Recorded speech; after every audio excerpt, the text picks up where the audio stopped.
Je savais pas que c'était une manifestation contre le Rassemblement national parce que moi je suis pas d'extrême droite, je suis de la droite républicaine, je suis élu par les Français et les Françaises, donc j'ai une légitimité démocratique. Et pendant 20 ans en tant que policier, la République, je l'ai défendue et j'ai lutté contre le racisme et l'antisémitisme. Maintenant, pardon, ça n'a pas été évoqué sur vos plateaux. Qui organise ces rassemblements? C'est la Ligue des droits de l'homme qui est devenue une officine d'extrême gauche, pardon de le dire. Mais la Ligue des droits de l'homme, elle a soutenu qui?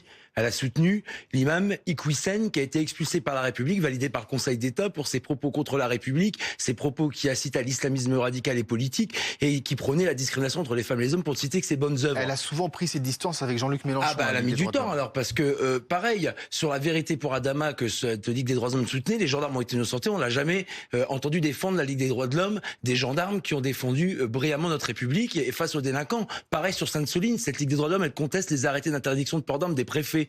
Elle a même dit que les gendarmes avaient empêché les secours d'aller sur un terrain de Sainte-Soline transformé en véritable champ de bataille par des zadistes et des antifas qui avaient blessé 41 gendarmes. Donc moi j'ai pas de leçon à recevoir de la Ligue des droits de l'homme qui aujourd'hui est payée 500 000 € par an par le contribuable français.